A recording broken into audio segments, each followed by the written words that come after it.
Welcome everybody to the Premium Wrestling Podcast. Both myself and Matthew are here today to discuss a couple of topics. So, the first topic that we're going to discuss in today's episode is AEW versus NXT, the Wednesday Night War. Who won in the past 2 weeks? Because AEW held Fyter Fest and NXT held the Great American Bash. Matthew, who do you think won the Wednesday Night War over the past 2 weeks? Well, I know everyone might have said maybe because of the Key and Adam Cole match, but for me, it's like one match doesn't really boil down to the whole thing. I would give it to AEW for me. Why would you give it to AEW? A couple of their matches made it. Like, it was entertaining. Like, one match that really made it for me was Young Bucks and FTR put together. The way that match went. Oh my! Mm-hmm. I think they knew each other. I enjoyed that match. Like a lifetime. Like they were all brothers together. The way they worked together, did each other's moves with each other. Yeah. It was a great match. And also the first match, which is the Private Party and Omega and Hangman Adam Page for the tag titles. I mean, I enjoyed that because Private Party, being so young and not that much experience, they proved that they actually deserved that, I think, more than, they deserved it more. So, yeah. Good matches there. Yeah, I agree. There were good matches. I like the pairing of Private Party with Matt Hardy. It's a pretty nice pairing, and they seem to be getting better and improving Private Party. For myself, I have to say NXT won, and I have to say NXT won by far. But before I say why, let me just give you some figures for last night. So last night, NXT Great American Bash, Night 2, got 759,000 viewers, and AEW Fyter Fest Night 2 got 715,000 viewers. Now, Chris Jericho said something last week when it came out that NXT had got more viewers, that AEW had more viewers in the 18 to 49 range or something. But, I mean, no offence, Chris, doesn't really matter, does it? Because at the end of the day, NXT drew more people than AEW did. Now, in terms of why I think NXT won, well, we have to look back night one first. That Sasha Banks Io Shirai match I really enjoyed, especially the ending of it with Asuka and The Mist. Night two, well, there was good matches on both night one and night two. I enjoyed the women's four-way match between Tegan Nox, Candice LeRae, Mia Yim, Dakota Kai. I enjoyed that. You enjoyed that, did you? I did. That was one match that really probably did stand out as NXT that match. I enjoyed. I was mad that Tegan Nox won, though. I was alright with Tegan Nox win. I'd have preferred Dakota Kai, but fair enough, she won. Then, you had the Banks Io Shirai match, as I said. Last night, I felt it was a wee bit better. It was a good opener with Candice LeRae, Mia Yim street fight. I really enjoyed that. Thought it was a good opening and liked the way they were in their street clothes. I think that makes the street fight better when the competitors come out in street clothes. Also, the Adam Cole Keith Lee main event for the NXT North American title and the NXT title was pretty good, I thought.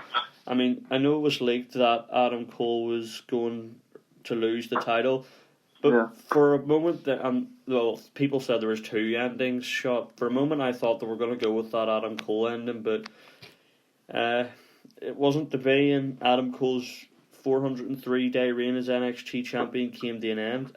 I mean, I'm happy for Keith Lee. I just want to see what Adam Cole's got to do next. AEW Fyter Fest night one, to me, was pretty weak compared to NXT. It was weak, but night two was better, but it wasn't like great. There was matches on NXT that weren't great. I don't enjoy strap matches, so I didn't like the Roderick Strong Dexter Lumis strap match. The Bronson Reed Tony Nese match to me was filler. The Gargano Isaiah Scott match, I think they should have been given a wee bit longer. and that would have been a hell of a match. Then the Mercedes Martinez and Hannah Garrett match was just filler as well. But for the matches that they had that were better quality, they were just better than AEW's matches. Even though that 8-man tag match was very, very good, I enjoyed watching that. I have to say NXT was better, and the Jericho Orange Cassidy match, it was fine. Now, I don't like Orange Cassidy. I just think the gimmick's stupid, honestly. That's part of the problem for me with AEW, is some of the gimmicks to me are just stupid and silly, and I can't get bored with them. I mean, if you're putting somebody like Chris Jericho, somebody who beat Goldberg in a backstage fight for real, somebody who beat Stone Cold and Steve Austin and The Rock in the same night, and he's getting beat by a guy who has his hands in his trousers.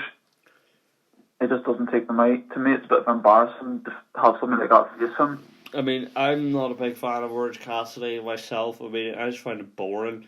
I suppose that's he's kind of meant to be boring, but like I find him boring in a bad way, and it's not a knock on Orange Cassidy, no disrespect to him. His match last night was probably the best Orange Cassidy match that I've ever seen. But I think NXT wins it, and the best match across the 2 weeks were both Brad's Adam Cole Keith Lee. It was thoroughly enjoyable, and I can't wait to see what happens next. I think going to that, I think what makes me choose AEW is knowing who won between Keith Lee and Adam Cole before it happened. I think that's what makes me choose AEW. It was ruined by one of their own stars who leaked out in the photo. Yeah. This one about how, I don't know how straight you have to be to be able to know you've pushed out the winner when they're one of the big tag teams and stuff. And if that probably hadn't happened, I think NXT would have won it for me. But going to it there, it's about the one that really does win it a wee bit for me. Is this whole thing with Brian Cage. See, and Taz. If that was on Fyter Fest Night 2, I might have been inclined to give the best match of the 2 weeks to AEW, but sadly Moxley has to stay at home because Renee's got coronavirus. But I thought that would have been a problem. But he's coming in next week for the Fallen, so I suppose that'll be good, and NXT's just back to normal. But one thing I liked about NXT was the limited commercials. That was very good, and especially in the main event last night, there was no commercials. Yeah, they need to do that more often, I'd say, between pay-per-views and stuff. Well, or weekly shows. NXT seems to be doing these old pay-per-views. I like to see them bring some back. I mean, I've saw some stuff on the internet, Twitter usually, about how I think Halloween this year's on a Saturday, and people want to see NXT bring Halloween Havoc, bring that back. I mean, I'd be for that. Wouldn't be a bad idea. No. But then the scene there, AEW, did like the Bash at the Beach again and brought that. It's kind of hard to see. Like maybe one of them might have the same idea of bringing back old pay-per-views from like WCW. Well, AEW can't exactly bring WCW's pay-per-views, can they? Because WWE owns the rights. That's what I was going to say. Like, I'm surprised, and it seemed that like AEW are blaming like WWE because all their pay-per-views were actually mostly Dusty Rhodes' idea for most of them pay-per-views. So Cody and Omega and all keep calling out Vince and all for taking these ideas, which, like you said, they actually do own WCW, so they have the right to take them. Exactly. And I was surprised. Exactly. WCW is owned, well, all the things WCW had is owned by WWE now, so it's got nothing to do with Cody Rhodes. Yeah, his dad may have created the names, but he doesn't own the rights, so therefore he can't use it. And I don't want to say, like, no disrespect if Cody, like, to your dad, like, he was amazing, and those ideas he had. But like, I'm even surprised WWE didn't even put a lawsuit out on them for taking Bash at the Beach on them. Like, that was giving WWE for letting them off with it. There seem to be old pay-per-views coming back. I want to see old pay-per-views coming back to me and roster WWE. I want to see Armageddon, Bad Blood, No Way Out, Vengeance, Judgment Day. I want to see all of them. Get rid of things like Fastlane and stuff. Even Extreme Rules. I would get rid of Extreme Rules for something like Bad Blood, but we'll have to see. And, NXT is winning the Wednesday Night War, in my opinion. I just think there's some stuff that I can't get on board with AEW, and a lot of stuff AEW's doing has already been done by WWE beforehand, so I think NXT is winning the Wednesday Night War, and the ratings have now turned in their favour. Yeah, I think another thing you keep seeing at DC is that AEW are copying WWE a lot. Yeah. That's the thing, that they're running out of ideas to bring back stuff. That's why everyone's getting bored. It's the same old stuff. Like, if you look even somewhere near Impact Wrestling, they do things like, their style is different. They don't even consider trying to compete with WWE anymore. They just do their own thing. Which is why, Impact is enjoyable, to be honest. I mean, it's not anywhere near as big as it used to be, but I'm hoping that with these signings they've got very soon, it puts Impact back in the map. Because if Impact gets back in the game, there could be some trouble for AEW. I mean, I think ROH is in trouble now, because who watches ROH now? No. But we'll have to see. I still enjoy going there back to Impact even today. I've never really stopped watching it. Just sometimes it's been okay. It's got to be a bit boring or not boring. Just no hype to it. Even just the second, it's the fans at Impact they've always had. Their fans now don't even know who the wrestlers are. Some people just come in and they don't even have a wrestling shirt on. They just don't know who they are. I think that's the problem. Yeah. So we're both giving an opinion. I'm saying AEW lost, and you're saying NXT lost. Yeah. Okay, fair enough. So moving swiftly on there, I want to talk about the new United States Championship unveiled on Raw. What do you think of the title? I think me and you agreed. It looks like the old NWA title.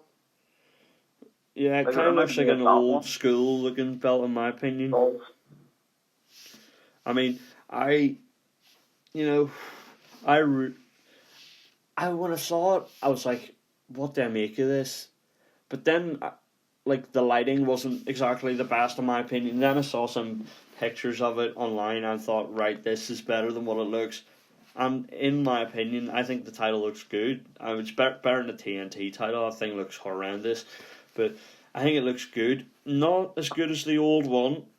No. Sad to see that go. The old one was like a timeless design, in my opinion. But this one looks pretty good. But, we're going to have to see it for a wee bit to get used to it. And I've seen a lot of positive response to it. I think the problem with it, it's not that it's a bad title, but it's the thing, it doesn't look like it represents America. There's no American colour to it. Well, it does. You've got that eagle on it, and you've got the American flag and the stars. One thing that I agree with, it's not noticeable. It's not as noticeable as the other one was. It's definitely not as in your face, and the other one had the Statue of Liberty on the side plates, where there was five plates in the old one. There's only 3 on this one. I don't think there's any titles in WWE now that have 5 plates, which is kind of sad, because I kind of like 5-plate title. But it is, I can see the American stuff in it. The flags there, except there's not blue. There's the eagle. I saw somebody posted a picture online. There was blue behind the stars. It made it look better than what it is. I mean, if they add the blue behind the stars, I think we have a very, very nice title in our hands. But it isn't a bad title by any stretch of the imagination. What was your first reaction when you saw it? Like I said, first, it looks familiar to an NWA. That was the first thing I thought when I seen it. It looks just like that title might have took it or something. Well, it doesn't look like the £10 of gold at least, but it just looks like to me something that NWA would have had.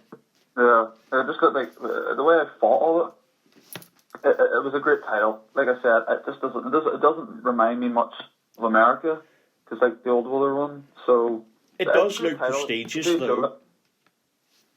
It looks prestigious. Yeah. I mean, it's definitely better. Well, definitely better than some of the championships that have been released lately. Definitely. Definitely is better. Title. Just to point out, IC title, they need to bring it back, the other one. Yeah, but on this title talk, we both decided today that we were going to give you our 5 favourite championships of all time. So this is across any promotion. So because it was on the theme and we were thinking about nice looking titles, we decided we would do this.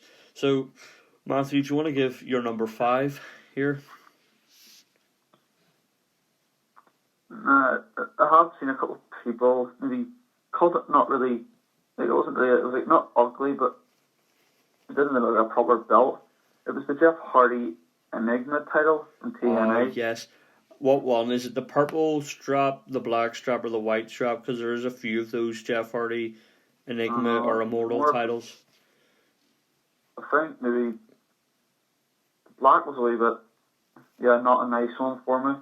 But the purple one was the one I enjoyed. I actually liked that title. The Hardy would have worn the colour, the purple. Yeah. For a bit of colour in Hardy, which was better. No, I liked that title. People just hate that title, but I actually like it because it's unique for Jeff Hardy. I mean, it is a nice looking championship title in my opinion, but people just hated it. I think I like the white one best. And this was hard, for me because there's a lot of championships. But speaking of Jeff Hardy, I was tempted to go for my number 5 with, I don't know if you're familiar with the promotion that Jeff and Matt Hardy own, Omega Wrestling. Yes, you might know them. You've probably seen Matt Hardy with their world title, but I think that's a nice looking championship. Is this the Omega title? Yeah, it doesn't make my top 5, but it's a nice title. It's just like the Jeff Hardy one? No, it's not like the Jeff Hardy one. It's an actual looking championship with the Omega symbol. It's got that on it. Yeah. It's nice. I'm sorry. But for I like that one. Yeah, for my number 5, I'm going with the WWF Attitude Era titles. I think sometimes called the Big Eagle. I actually really like this title. The blue strap was good. I think I like the black strap better. I mean, you think of all the greats that held that. Triple H comes to mind, Stone Cold comes to mind, Rock comes to mind. So many people come to mind when I see that title, and it does represent probably the best time ever in wrestling. It is a very nice title, very prestigious looking, and it was a good upgrade from the Winged Eagle, which is also a classic championship that looks quite nice. Don't think it will make my top 10, but it's a nice title there. Attitude Era title is my number 5. Matthew, your number 4? It was just the regular TNA Championship, like the one Billy Ray would have had in the 2008. The second TNA World title? Yeah. Oh, I like that one too. That would be my top 10. That would be my top 10. Yeah. I like this. It's the way it was. And when I first seen it, I think it was Billy Ray '68 when he had it. Suited him perfect. It was a great title, just because the thing is, it was such a big title, it just had TNA on it. It reminded me a wee bit like maybe of a WCW with NWO printed over it, with TNA only over it. It was that's why I liked it. Can I say something about that championship? You think of all the great guys that held that title, Billy Ray, Jeff Hardy, Austin Aries, Bobby Roode, James Storm. See, when I see that championship, I think of Matt Hardy. But now, he had 2 reigns with a title, but the reason I think of Matt Hardy is because one of my favourite matches of all time took place TNA Bound for Glory 2015. Matt Hardy versus Drew Galloway versus EC3 with Jeff Hardy as the special guest referee for the Impact or the TNA World Heavyweight Championship, and Matt Hardy won it in his hometown of Cameron, North Carolina. That's why I always think of him when I see that title. And we also have to give credit. The TNA World Tag titles are also two very, very nice championships, in my opinion, as well. Better than WWE's tag titles at the minute. But for my number 4, I'm going with the United States Championship, the WWE United States Championship, the version from 2003 till Monday. I really like this championship title. It's a timeless design. Will always have good memories for me of guys that held it. Cena and Sheamus, Dean Ambrose, Roman Reigns, Seth Rollins, some of Kevin Owens, even AJ Styles and Chris Jericho come to mind when I think of that championship. It just reminds me of some good times and some good title matches that were fought between competitors for the championship. I actually have the commemorative version from WWE Shop of that. I really like it. I'm sad to see that one go. I really didn't want to see it go. There's the last Ruthless Aggression era title still around, and suppose they had to change it at some point. They changed it now, so sad to see it go. But the United States Championship, the best design, is my number 4. What is your number 3, Matthew? US title. Same one as you. Lovely. And for the same reasons you said. To me, it wasn't about the people that held it, but like I've said there before, it's the way it was designed. Like, it looked like it was a proper American title. Like, it stood out for what it was. Yeah. Just want to say, who do you think probably is the best United States champion ever? Of all time? Who's the best? Hold on, I just said all these names, left out my boys, Matt and Jeff Hardy. They come to mind too. MVP comes to mind. Best United States champion of all time. That's a tough one. I don't think there's a clear definitive answer to that. Yeah, because it's just, everyone always says the IC title is either Chris Jericho or Miz or Mr. Perfect. I'm inclined to say Dean Ambrose, maybe. Warrior. Dean Ambrose had that long reign with it. I'm kind of inclined to say him. Mm-hmm. I mean, you're right about the IC title. Like, everyone gives it so many names, but nobody ever says, what about US title? It's because sometimes the US title wasn't as prestigious as the IC title, I think. Yeah, fair enough. But I think, in my eyes, maybe Cena. Yeah, could be fair. Represent or do we look at some WCW? You've got guys like Goldberg and Ric Flair, I think, held the title, and Booker T, guys like that. You can. I actually like the WCW United States title design too. I don't know if you've ever seen that. Nice one. It's nice. It's flipping nice. But moving on to my number 3, I'm going with the World Heavyweight Championship, the big gold. Started in WCW. I think I prefer the WWE version. I'm not a big fan of the strap on the WCW one. But, that is just a beautiful title. I'm thinking Triple H and Undertaker and Jeff Hardy and Chris Jericho. John Cena comes to mind, Randy Orton comes to mind, Batista comes to mind. So many great matches fought over the World Heavyweight Championship. I don't know why they got rid of it. I mean, suppose they had to get rid of it eventually. But everybody knows the World Heavyweight Championship. That big gold title. It's just beautiful. It's just beautiful. I want to get one of them. Not Brock was the last person to hold that? Brock got it at SummerSlam 2014, and then the next night they brought the current one in with a big network logo, which isn't a bad looking title, but the World Heavyweight title, way better. I miss it. I miss the World Heavyweight title. I watched the Survivor Series first Elimination Chamber match the other day. Fought over that World Heavyweight title. It's a good match, and you have to look at the lineage of that championship too. From WCW, you've got guys like Goldberg, Booker T, Hulk Hogan holding the title. All the way through to WWE, you have some of the greats holding them as well. But I think like what you're saying, I think it comes from mainly WCW, that title. Yeah. It's It's a beautiful title.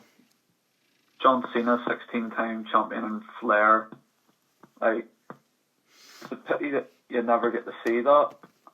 Yeah. The record has been broke because it doesn't exist now. So yeah. But what's your number 2 then?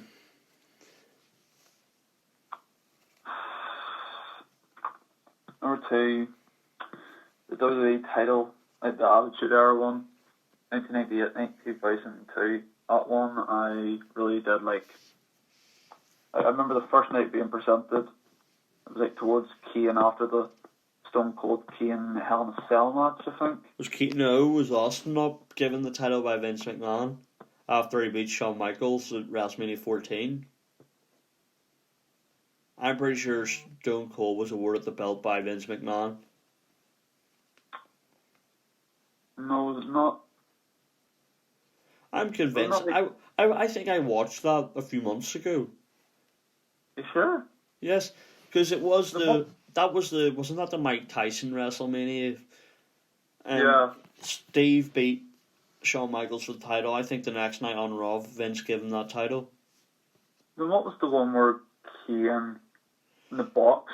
Or was just Kane? It was also a Hell in a Cell match with him and Austin. Kane won the title and lost it the next night on Raw, I think. Yeah, and why was he being presented in a box? You know? No idea, but I'm pretty sure it was presented to Austin. But it can be. Well, I'll look that up. It's a beautiful title. My number 2 is the Intercontinental Championship on the white strap. Man, why did they change this? Why? It was a prestigious looking title, timeless design. All the great champions that held the title, and because I'm a big Seth Rollins fan, he had 2 reigns with it, and I flipping loved it. I mean, it's the best Intercontinental Championship there's ever been, and the oval one wasn't a bad design. It was pretty good, actually. Better than the current one, but the current one has actually grown on me a wee bit because AJ Styles is holding it. But, this one is so much better. Why did WWE get rid of that title? There's no point. Everybody liked that championship. You ask any wrestling fan, nicest championship, and the Intercontinental Championship on the white strap will come up. And I don't know if you've ever seen it, Matthew, the Intercontinental title, the same plates, but on the black strap way back in the WWF days, like golden era days maybe. It actually looks quite nice as well, but I think that white strap made it stand out because all the titles basically had black straps, and they had the IC had the white strap, and oh man, the battles fought over the Intercontinental Championship. I'd say it's probably one of the most prestigious championships in wrestling. Yeah. I mean, I'd say probably the WWE title's the most prestigious. And then I'd probably say an Intercontinental title. The Workhorse Championship. It is. Beautiful belt. You're number 1, Matthew. It's going to kill me. It's twice in a row this has happened already. My number 1's IC title. Can't blame you. And it's the way it stands out for me is the matches that always happen with the IC title. Yep. For a couple of years at WrestleMania, it was the ladder match that they did every year for it. Yep. First, I think it was like the 31 was the Daniel Bryan winning it, then 32 having Zack Ryder win it. Then that just give out for me. 33 was a weak year. They had it in the pre-show, Dean Ambrose. Right. 34 was good because Seth won in that amazing Triple Threat match. I think that was a nice one to see. And I think, the reason it stands out for me, I think it's because it was The Miz that's held it so many. Yeah. The Miz made that title what it was. And plus, I did one of those things like, what wrestler are you a couple of years ago? And it said I was mostly like The Miz. So when I started seeing IC title The Miz and all, he made that title what it was. Yeah. More like a title made him. So I gotta give out all those people that held it over the years. Yep. Ultimate Warrior, Savage, unreal. Oh yeah. Well, that gets to my number 1, and I almost put the White Intercontinental title on my number 1, but in the end, I went with the WWE Undisputed Championship. I really loved this championship when I was younger. Still love it to this day. I so want to get a replica, but I just think of the people that held that: Triple H, Undertaker, Hulk Hogan. I mean, hell, JBL held the title and his reign wasn't that bad. Big Show held it as well. It was just a really nice championship title. It was always going to be hard to change from the Attitude Era title to the Undisputed title. I suppose they give the Undisputed title because, wasn't it, Jericho had unified the titles and Triple H beat Jericho, didn't he? Didn't Ric Flair give Triple H the belt? Yeah, see, it's also probably, I like the title a lot because Triple H had the title and he was my favourite wrestler for the majority of my life. Undertaker also held the title of Big Evil stuff, which is also brilliant. Lesnar held that title. I think it's No Mercy 2002, Hell in a Cell, brutal match for the WWE Undisputed Championship between Lesnar and Undertaker. The both of us watched that the other week and we really enjoyed it. Undisputed Championship, best championship of all time in my opinion. I could see if you put the Intercontinental title at number 1, but I had to give it to the Undisputed Championship just because I've seen it a lot lately in watching a lot of Ruthless Aggression stuff. So that concludes our lists. There's just one more topic we're going to discuss here, and that is a rumour, and I just seen this online before we started recording. Apparently, they're going to have Evolution 2 in August, and people are saying that if Tessa Blanchard signs, which I'm hoping she does, she will debut at Evolution 2. What do you think about that, Matthew? I just think it was, you only told me it's like less than an hour ago, so it was kind of a hit just to know that, I was hoping she would go to it at WWE. Well, it's not been confirmed, but I wouldn't be surprised if she joined like that, because I wouldn't expect, it wouldn't be any other promotion. It's either going to be AEW or WWE, and because AEW don't want her, WWE, there's no surprise, it's just going. But if it was to happen, but come on, don't get your hopes up, Matthew, because she hasn't actually signed yet. Well, we don't know if she has, but if she does, apparently that's when she could debut. So I'm trying to contain my hopes.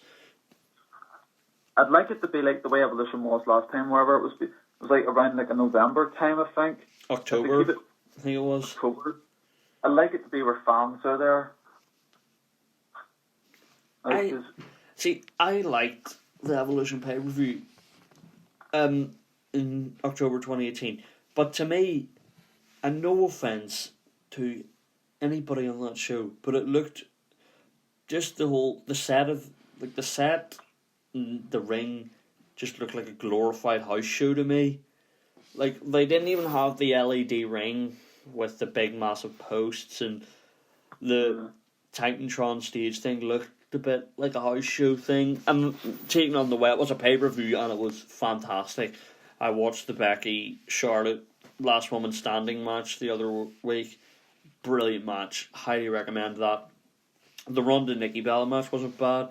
Pretty much everything was pretty good in that show, especially the Toni Storm. Who was it? Was it Io Shirai or Kairi Sane that faced Toni Storm? I'm going to look that up now, but I remember watching... I can't even remember it, because it was only did the one pay-per-view of it, which was, a bit pointless, because the women deserve a pay-per-view every year for themselves. It was a really enjoyable show, I thought. I'm just checking who Toni Storm faced, because I remember watching that. Toni Storm beat Io Shirai in 10 minutes and 20 seconds. It was a pretty good match. Like, really bummed me that they didn't have Rhea Ripley and Dakota Kai on the show, because I wanted Rhea Ripley to defend the NXT UK Women's title on the show, but she didn't. Nevertheless, it was a good show, and I'd be happy to see him do it again, especially if Tessa Blanchard was debuting. But bearing in mind, if it's going to take place in August, you're going to be missing Becky and potentially Charlotte. Yeah. So you're going to be probably relying on an Asuka Sasha Bailey sort of a situation for main event. Just to say this about what we were going to come back to on that topic there, it's the whole Kairi Sane actually staying now. Oh, yeah. I don't know. I haven't heard reports that she's. I only heard that she was leaving, but Like I seen there that there were like because she appeared on Raw, there's actually rumours she might sign another contract to stay. And hope she does. She might get right off TV, but she might not actually quit. Yeah. She might go away for maybe a month or two and then come back or something around SummerSlam, I think. Yeah.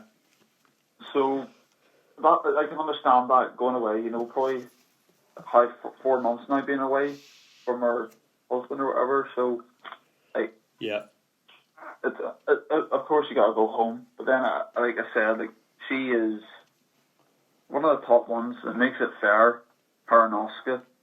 So plus one team I'd like to see in the future is Io Shirai, Asuka, and Kairi Sane together. Yes, I want to see that too. That's gonna be a great faction. Yeah, it would be. That'll be good to see. Yes, let's have Evolution 2 in the summer. Why not? Give me another pay-per-view to watch. Just make it good. I'm all for it.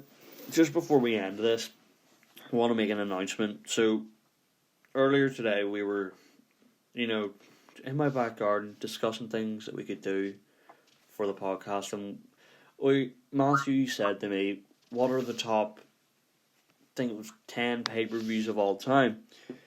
And I'm struggling to even give him an answer to what the best one is. So yeah.